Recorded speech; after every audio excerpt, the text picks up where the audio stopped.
The Adidas Adizero EVO SL was the running shoe shot heard around the world, beckoning brands to submit their best $150 priced training shoe. But today, the EVO SL is old news. We are here to talk about the Saucony Endorphin Azura.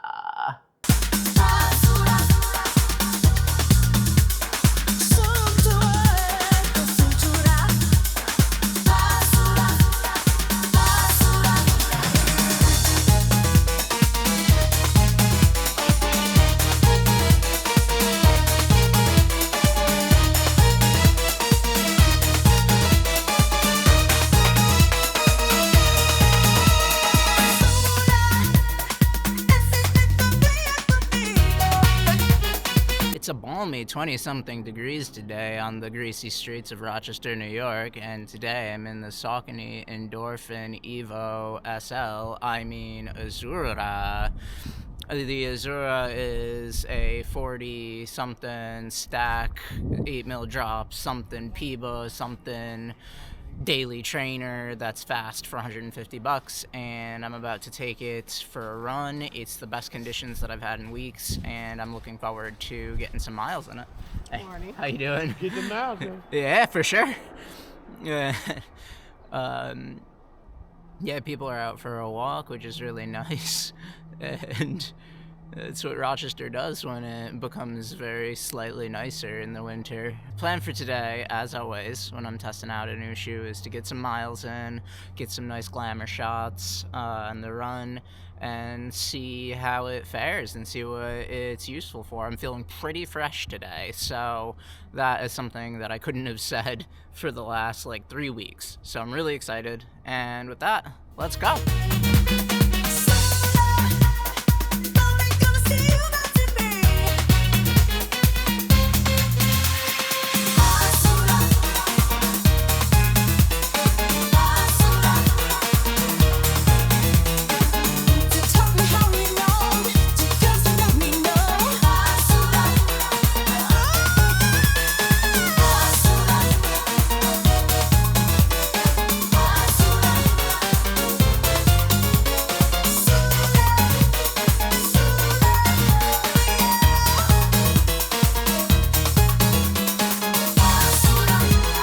So I've been trying to save my comments for a little deeper into the run, but I'm about 2 miles in, and I have so much to say that I don't want to forget anything. So I'm going to try to bring the pace down a little bit and breathe through the run so I can talk to you. First thing, before leaving the house, the very first, most glaring thing that I noticed was that the heel has a bump right around the arch, and think medial, far medial, and then right where the arch becomes the heel. And standing in the house, that was irritating. On the run at first, it was also irritating. I do believe I have it fixed though, and so I think it's the gusset coming up from being cinched really down and then pulling the insole up and the fabric itself for the gusset. I think that might be what I was feeling. Or it could be just the foam geometry, but this is why I'm team no gusset. It's just really unpleasant at first. Second thing I noticed in the house was the narrowness in the forefoot, but not that my foot doesn't have room, just the shape of it. Saucony, to this day, still thinks that feet are shaped like triangles. Pointy end being the toe. An isosceles triangle where your toe is the point of the longest two sides, which is not how anybody's foot is shaped. So I really don't understand the insistence in that, although compared to the one other Saucony shoe that I've run in since starting up running again a few years ago, 2 years ago, is that the Kinvara was pointier. I think I was on the Kinvara 15. That was pointier than this, so maybe they're making incremental progress towards the less triangular last. But yeah, that's just so weird. And it doesn't manifest on the run in any negative way. In fact, these are a 9.5, which could be a little tricky for me, but this was all they had, and it actually fits really well. So obviously they're doing something to make the shape not super relevant, but it's still the wrong shape. Next is that this is a fast shoe. I can feel it underfoot, and it's like a nimble, especially for the weight, which I haven't weighed it yet, but in hand it felt really heavy. On foot it feels very nimble. It's interesting how these things can feel. I mean, it doesn't feel quite as nimble as like a lot of other shoes, but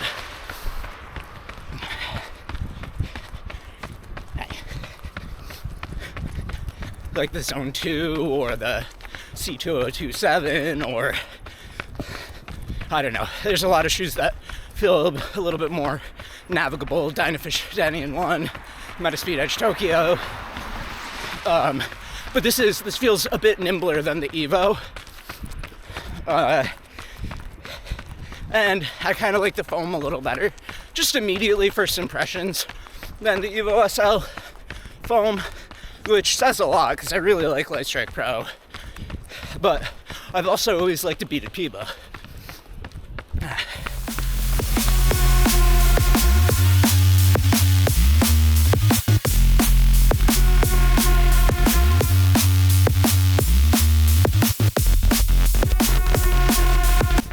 I lost my train of thought before, but the rocker on this, the really late stage rocker, makes me feel very fast and very much like, let's just rip it on the forefoot, ignore the substantial rear of the shoe that probably does not need to exist, and just get up on the forefoot and turn over those legs. Feels like a happy version of the EVO SL.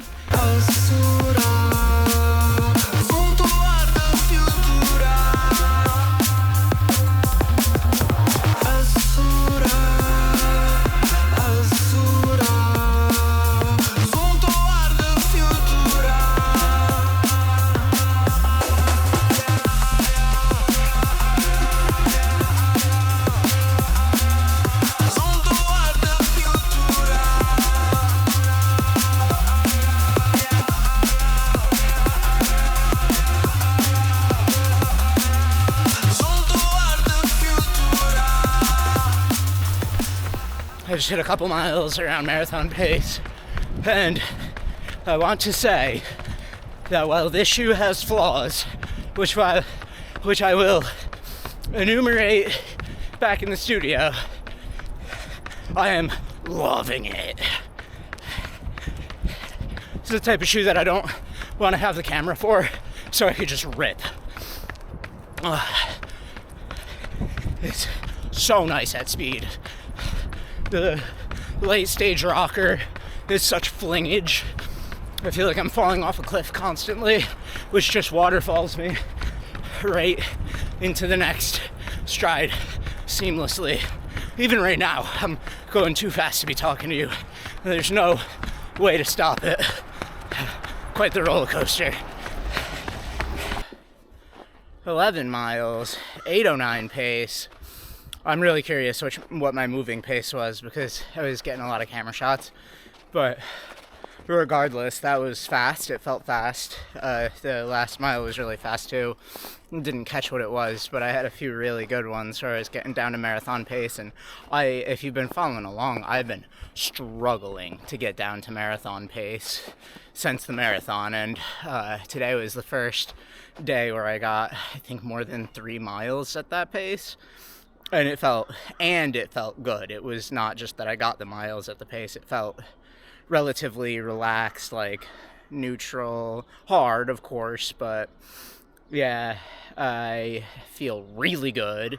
Yeah, like I mentioned out there are some flaws with the shoe, but the main takeaway from it today, from this run, was that it's a fast option, and it's actually really nimble and surprisingly grippy too.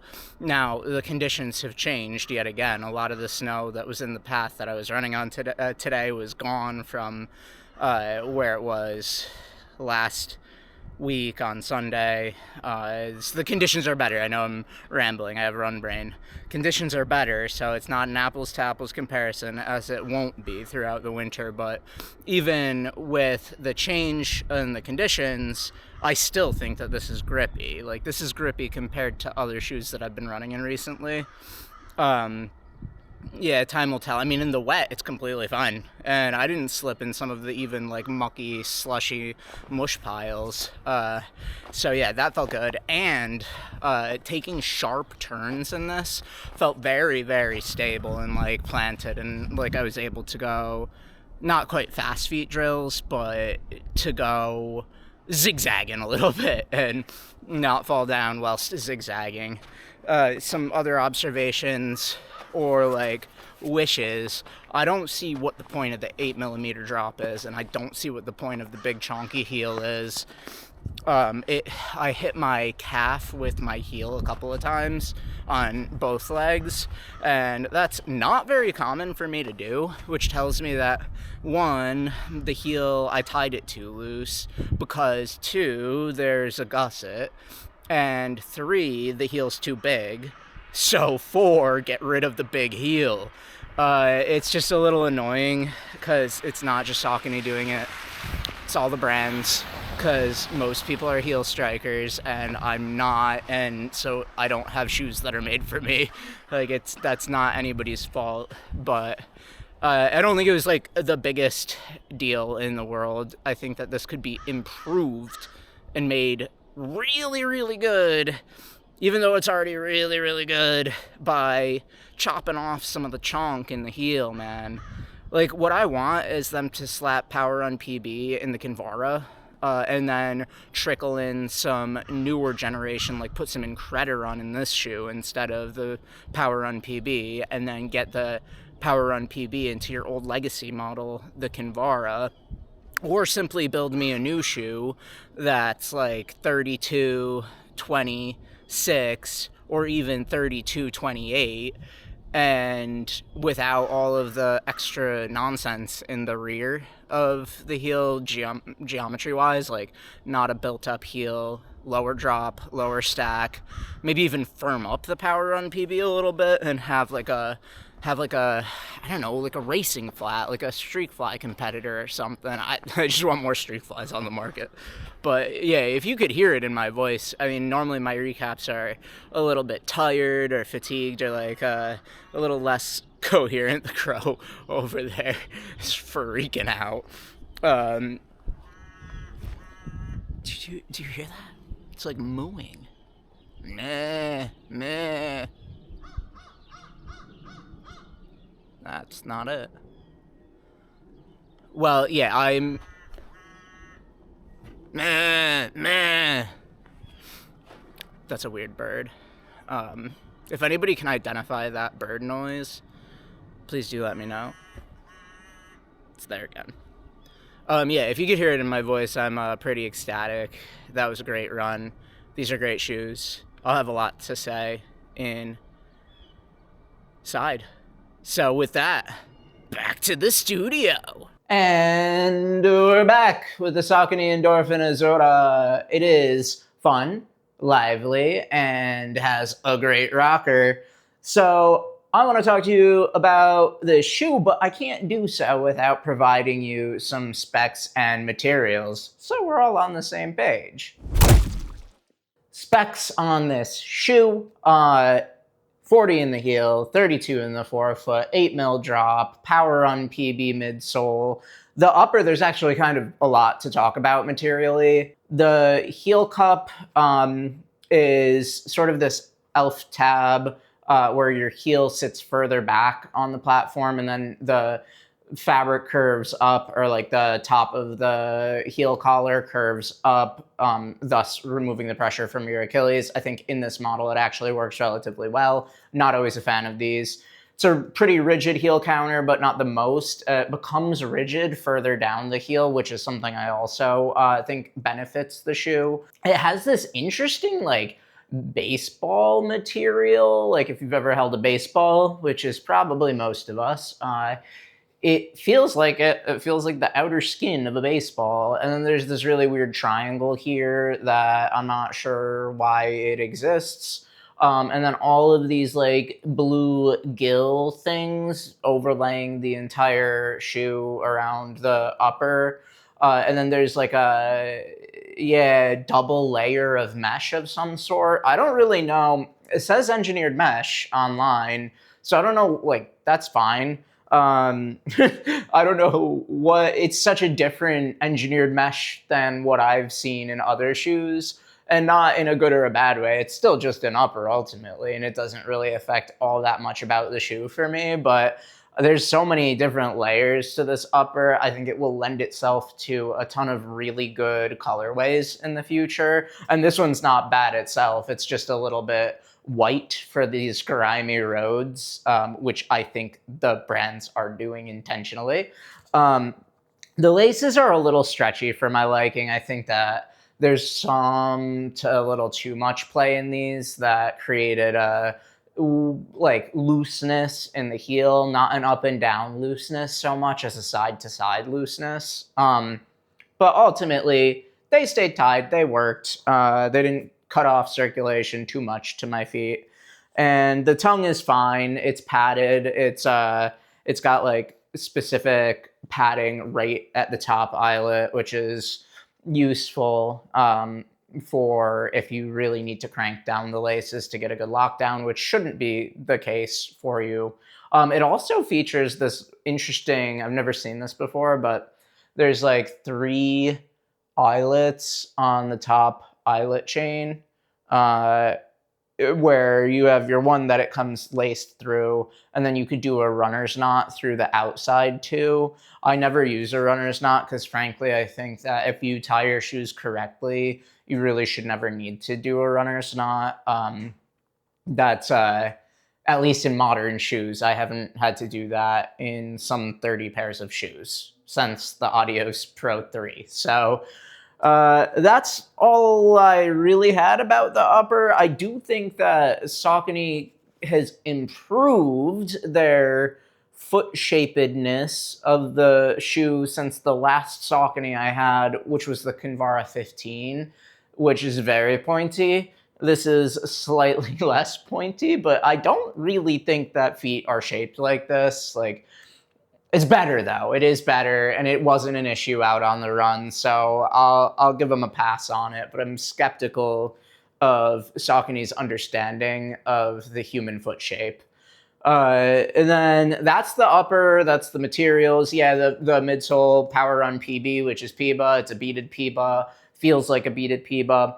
Outsole is the XT900 rubber. I don't know what that means, but this gripped pretty darn well, and we'll come to that in the ride section. The weight is 251 grams on both shoes. Okay, time machine over. That was the specs and material. Now, it's time to talk about fit. The first thing, when I laced this up this morning getting ready for a run, I was worried. I did not think I was going to like this. I did try it on in a store where I purchased this, which was a real physical location, a store, and I ran back and forth with my winter coat on inside of the store because they don't have a treadmill, just to get a feel for it, because I did buy this in a 9.5. And that was something that I was a little bit nervous going into, but they didn't have a 10. And when I tried it on and ran back and forth, it actually felt like it fit perfectly. So, and that still is true, right? I actually don't think I needed a 10 in this. For those that are new here, I am in between sizes in a really weird way. My whole running shoe journey up until about a month or 2 months ago, I bought every shoe in a 9.5, and I just lived with some fit issues because I thought there's no possible way I should go up a full size from my foot length. Well, it turns out sometimes that's really what you should do. In this case, though, I am happy with the 9.5. I did not have any fit issues at all over 11 miles today. We'll see if that changes over time, but there's plenty of length in the forefoot, and despite the pointiness of the shape of this shoe, it didn't actually squeeze my sometimes problematic pinky toe or my other sometimes problematic big toe. Fits good. What was worrying to me when I first put this on my foot this morning and wasn't running back and forth in it, just sort of walking around the house, is that there is a prominent arch right about there, right? So where your foot sits in the platform, if you like felt your foot and ran your foot all the way up to your arch until your arch met the what you would consider the heel of your foot, sort of right in this area,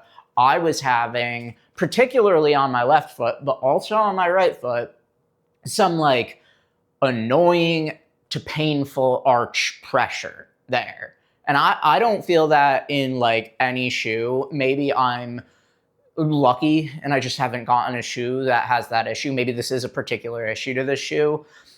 Fidgeting with the laces and the amount of lockdown across the top 2 to 3 eyelet chains actually did get rid of that for the duration of the run, but there was a little side-to-side looseness in my heel during the run. So that's more on the ride chapter of this video, but I do think it's relevant for fit to know that like when I was just standing still, that did not feel quite right to me. So that's one of the issues with the shoe. And I do want to say right now, before you get too far and want to run away from this shoe, I had one of the best runs and one of the best times in this shoe today, just like period. I was enjoying myself immensely. So I'm going to be getting a lot of miles on this shoe. That's the sentiment that I want you to take away from this, but I do have some like pretty strong critiques of how the shoe is constructed, right? So that's one of them so far. And like fit-wise, also, it is an 8mm drop. It felt kind of taller than that. And I don't know if maybe it's like the way a beaded PEBA compresses. It doesn't have a ton of give. And maybe it just feels like a little taller than something like a heavily rockered TPEE shoe that's a little squishier. Maybe that compresses in the heel more when I'm standing still. And I don't notice the drop as much there. Because all of these foams, they do have like properties that are particular to their foam type, and like compression, both amount and how it compresses given the forces that are applied. Like dynamic compression on the move when striking the ground can be different than when you're standing statically and like or walking around in the house in a shoe. So maybe it was just more pronounced in those scenarios when I was standing and or just walking around in the house. But I did notice that pressure on the run at first, and I think the lacing did actually correct it. So, you know, I don't know. It's something to note. That's all I'll really say. Otherwise, it fits really great. Like, was properly surprised that a 9.5 worked for me because I've been buying most of my new shoes in a 10 to avoid some of the issues that a 9.5 gives. But this in a 9.5 worked really well. So that's fit. The all-important ride section. We're talking about the ride, not the Saucony ride, but the Saucony Azura's ride. How this rode, how this rided was great. It made me very happy. It made me go zoom zoom. And that's really the takeaway from this. Is a fast shoe. It's a fast trainer, right? Like very like immediate, punchy, but very explosive PEBA. I do feel like beaded PEBA is closer to that linear actuation, but has a bit more like flamboyance in its expression of its actuation point. So it's like when you compress it, it's just a lot of fun coming off of that compression, but it is still dense. Like a beaded PEBA like this is very dense, and it feels so similar to the Tier Valkyrie Speedworks, especially the Speedworks after 100 or so, maybe 150, maybe 200. I have not tracked my miles on that shoe, so I don't know how many I have. But I've had that shoe for a long time. And the foam earlier on, because it has a plastic plate in it, felt even firmer than this does out of the box. But now in that shoe, it feels a little bit softer with a little bit more give to the foam. And that's actually what the Power Run PB in this feels like. I'm sure that they didn't really change the Power Run PB. I believe I saw that somewhere, but I can't recall that directly right now. Yeah, it was great. I mean, it felt awesome to run it. I mean, truly awesome. I was going up and down hills. I was coming down the hill really fast. A lot of this could also be that I'm excited to have clear places to run right now. The whole place that I was running today at the U of R was very well tended to. All of the salt had been laid out. All of the snow was managed there. So I didn't have any traction issues at all. And that probably gave my excitement levels a new level of excitement, because I was in a fast shoe that was exciting me, and I was able to put the power down on that shoe too. And I have not been able to do that in weeks because of the weather. So that is a contributing factor to how excited I am about the shoe for sure. But I mean, if I were in another shoe that wasn't that exciting, I wouldn't have been able to take advantage of the glorious 20-degree weather that we're having today. So that's how I feel about the ride. There's a lot to note about it besides just feeling fast and dynamic and really like sharp too. I was able to take turns really sharply in this. Oh, I forgot to mention the weight in the specs. So I'm gonna go do a time machine thing, and we're back in the ride section. So going through the corners was kind of a lot of fun. I was able to get some really sharp turns, and yeah, very stable through the corners, very grippy outsole. Things that I like about it are the foam, are the rocker here. I love a late stage rocker like this. I haven't run in a late stage rocker like this in such a long time. Like, I can't even remember the last time I felt this particular sensation. It's like you're falling off of a cliff, and then you catch yourself falling off of the cliff, and then you're catching yourself falling off of the cliff. Almost like when you wake up from, you get that hypnic jerk or hyponic jerk. I can't remember how you say it, but when you fall asleep and then you're like, whoa, and you wake back up. Yeah, that's kind of the sensation, but for your foot, that this rocker gives you. So it's a little bit like startling. And if you're not trying to run fast, I can imagine that would be kind of challenging for you to navigate. Luckily today, all of the conditions were great for me to be able to let it rip and just run really quickly. And yeah, I think that the foam coupled with the speed roll technology, it really does justice to the whole package. Things that I think that could be done better, right? And I might have more positives to say throughout this, because today was a great run with a great experience. But there's a lot that contributes to what I think could be a huge improvement over this shoe, right? So it's 251 grams in a size 9.5. That's good by the standards of the Western market. It's good. It's not actually really even that great. The EVO SL is 20 something or even 30 grams lighter than that. The Dynafish Xiaonian is both taller and 50 grams lighter than that. And it's not, I don't know how fair it is to compare Western shoes to Chinese shoes, because Chinese shoes are doing just such a better job at weight than the Western market is right now. But at some point, we have to like come out from our sheltered little American cave, right, and acknowledge the fact that the companies in China that have direct access to the factories that are making the shoes and can iterate really quickly and produce just truly astonishing products are actually going to come wipe the floor with the Western brands if changes aren't made to the sort of mentality at these Western brands headquarters, right? I'm not going to sugarcoat it. Like 251 grams is good. It really is good, but it could be so much better for the package that you're getting here for a 40-32, right?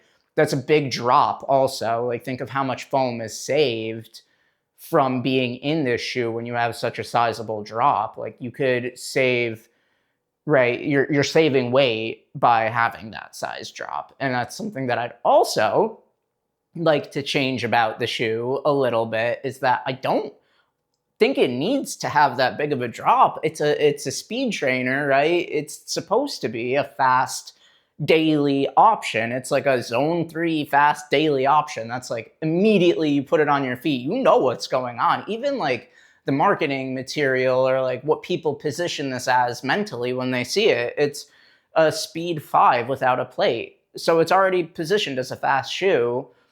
Having the 8mm of drop is like adding a big counterweight on the back of the platform for me. And maybe this is just, I am in the minority of how I strike the ground, and that matters a lot more to me. But even if you do heel strike, I think that there's an argument to be made with these more protective, more energetic foams, that you don't need as much of those more protective, more energetic foams under your heel, because they're returning more energy anyways, right? Maybe I'm just not, I don't get it. Maybe I don't understand the research and development that goes into shoe design. I think that personally, I would like to see this with a lower drop and a lower stack. I think that this could go like 34-28 or even 32-28, maybe 32-26. Maybe that's too low to be marketable, and that's the problem with developing shoes. You need to have a marketing budget behind it. You need to be able to find the right consumer for the shoe. But for me, if I were to change anything about this to instantly make it way, way better, you would find a lot of weight savings by chopping off a good couple of millimeters of foam from just the heel. So that's one thing that I would do to save weight, right? And to improve the overall like cohesion of what the shoe is trying to offer, or at least what I believe the shoe is trying to offer. The next thing I would do, this little weird guy back here, this weird triangle, is serving just not simply its design. It's no purpose. Like it's already starting to peel off, which is great QA. Maybe that's actually by design. Yeah, that's by design. That's where it's threaded, or the thread is sewing it on. Doesn't extend the entire way, but it's like, why is that there? There's just no reason for this weird like rubbery plastic thing that doesn't need to exist. That's probably like 5 to 6 grams right there for a thing that simply does not need to exist. The baseball material makes this feel premium for sure. You could get away without. You don't need it. I don't think that you need that. So you get rid of the baseball material. That's another like 5 grams. You're already starting to get way more competitive. The heel is a little over constructed in my opinion, but it is supposed to be a daily trainer. But you know, I don't know. You could take a little bit of padding out of it. Snip the gusset. The gusset was no good for me. Made my foot go a little numb.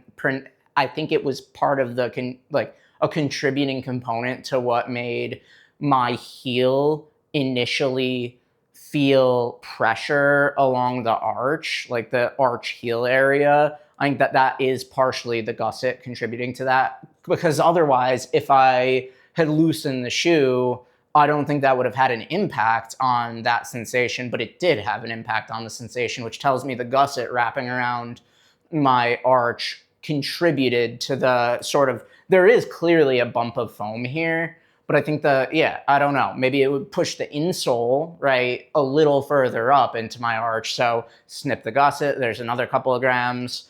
And with all of the foam that you could drop off the rear of the platform, even if you just took it down to 38 and left it at 38, 32, you're probably saving another 10 to 15 grams right there. And suddenly now you're actually competitive on weight with the EVO SL if you're not competing directly with the Chinese market. But it's just like, it's just too heavy for the trend of the market, but it doesn't feel that way. It still feels very nimble and lively and yeah, navigable. It's easy to whip around in it. And I was making really sharp turns. I was actually having a blast with how this handled on the road. While it handled well on the road, there were times that either heel would clip my other calf. So I'm sure that you guys have done that where you have a little bit of heel whip. I don't get heel whip in shoes almost ever. I think that sometimes it happens in the Mega Blast, but I might just be misremembering that. But when I do get heel whip, it's like, okay, if this isn't a common thing for me, if this doesn't regularly happen, why is it happening? And for this, I think it's because the width of the platform is so wide that my heel is like, as I'm landing, right? Think of how I land in the forefoot, so I'm landing like this. Think of how maybe if I'm pronating a little bit, think of how it would move. Like watch how it's moving. So I'm striking, pronating inwards, and then if you have too much weight on the heel, it might, turn out. That's an exaggerated movement, but it might turn out a little bit like that and then whack your other calf. So I had this pendulous like wiggling of the shoe, I think, as a result of the excess weight in the rear. And it also, when you're stepping into it, if you look at it from above, I don't know if you'll even see it, but maybe from below, it feels wider when you step into it. At least it did for me. It felt like the back was wider than the front, right? So I think it's another like it's a minor tweak that could be made to really, really improve this shoe, right? Because frankly, this is awesome. This is a really great shoe. I had a total blast in it today. I'm going to be getting miles on this, like proper mileage. This is going to be a really great daily trainer to add to the rotation. And it's probably going to sort of out-hype a lot of things that I'm running in, frankly, because I had a blast in it today. And sometimes that's all it really takes to get me to really be excited about a shoe, whether or not it's super flawed. Like if you remember my shoe of the year last year, if you're new here, my shoe of the year last year was the Nike Streak Fly 2. That's an uncompromising, highly tailored made shoe for a very specific purpose that has every laundry list of flaws outside of that purpose. So it's like, it's not durable. It's not wide enough for even most sticks, let alone human feet. It is punishing on your calves. It's a very brutal track spike for the road type of shoe, but it was designed for a specific purpose and flew above and beyond anybody's potential expectations, for me at least. So when I get a shoe that I'm excited about, it's not that I'll overlook the flaws, it's that whether or not the flaws are there, the shoe exists to fulfill a role. And I have a hard time picturing anything doing fast zone 3, maybe even zone 4 miles better than the Azura. It's really was just truly so much fun. And when I have fun in a shoe, I want to run in it. I want to, get more miles in it. And it becomes sort of a favorite over time. Same thing happened with the Anta C2027 for me, where it's like, I didn't really expect to love that shoe, but over the course of testing it, I just had so many good runs that they compounded to build this like trust and respect in the shoe. And the first run in this did the very same for me. Like I already am going into future runs in this shoe with trust and respect behind it. And that's what I need from a daily trainer. If I'm going to start running in any shoe regularly, I really like for the first run to go well. And you can't always control for that, but sometimes even if today would have been a good run otherwise, I don't know if it would have been quite as good as it was. And that's with all of the flaws that I've pointed out in this shoe, right? There are flaws. I don't want anybody to get it twisted. There are flaws. Every shoe has flaws, but these ones I think are maybe they're particular to me. I don't really know. Or maybe they are actually things that Saucony could improve on in the next iteration, but I'm stoked about this, and it really has me spinning for ideas to talk to Saucony about hey, maybe do what you did with this shoe, but make a Kinvara like a Kinvara Speed or something, or a Kinvara PB. Like, you don't even have to disrupt your main line. I would instantly buy a Kinvara PB, do the same stack that it is. I don't know what that is. It's like 2420 or something, but do that and just swap out the Kinvara midsole, the old not so great EVA midsole. Maybe even leave a ground contact EVA layer on the bottom, because that's part of the shoe's charm, right? And then it's super destructible, so you could sell a bunch of them to people that love the legacy model. But if you just add a layer of PEBA in it or something, I don't know. I'm just giving out free ideas here. Saucony, if you're listening, I'm the market for that. I would love that shoe. That would be sick. But in the meantime, the Azura is also sick, and I'm stoked about it, and I hope that you all are as well. This is highly competitive with the EVO SL, if not better. Time will tell. Thank you all very much for your attention, and as always, stay in motion.